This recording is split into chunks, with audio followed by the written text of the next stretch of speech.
थी। हालांकि उस निरंकुश और जिद्दी छोटी डायन को अपने आप को प्रतिबिंबित करने दो। फिर उसने हल्के से सिर हिलाया और कहा, नहीं, मैं तुमसे मिलने आया हूँ। मुझे ढूंढ रहे हो? जियोवू ने थोड़ा आश्चर्यचकित होकर पूछा, तुम मेरे लिए क्या ढूंढ रहे हो? मेरे पास तुम्हें बताने के लिए एक महत्वपूर्ण बात है।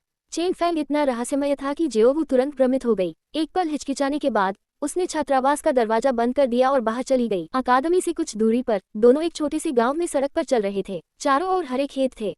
इस समय चेन फैंग ने इसके बारे में सोचा और कहा, असल में मैं तुम्हारी पहचान जानता हूँ। जियोवू का दिल तुरंत धड़क उठा और उसकी आंखों में हत्या का इरादा कौंध गया। एक 10 वर्षीय आत्मा छल्ले की अपील कहने की जरूरत नहीं है, खासकर जब से उसकी वर्तमान ताकत सिर्फ एक महान आत्मा मास्टर की है। इसे देखकर चेन फैंग मुड़ा और मुस्कुराया, तनाव मत लो, क्या तुम्हें नहीं लगता कि तुम उजागर हो गई हो? मैं जियोवू ने अपनी बड़ी आंखें झपकाई और गुस्से में कहा, तुम बहुत बुरे हो। मैं तनाव में क्यों हूँ? चेन फैंग मदद नहीं कर सका लेकिन इसे मजाकिया पाया।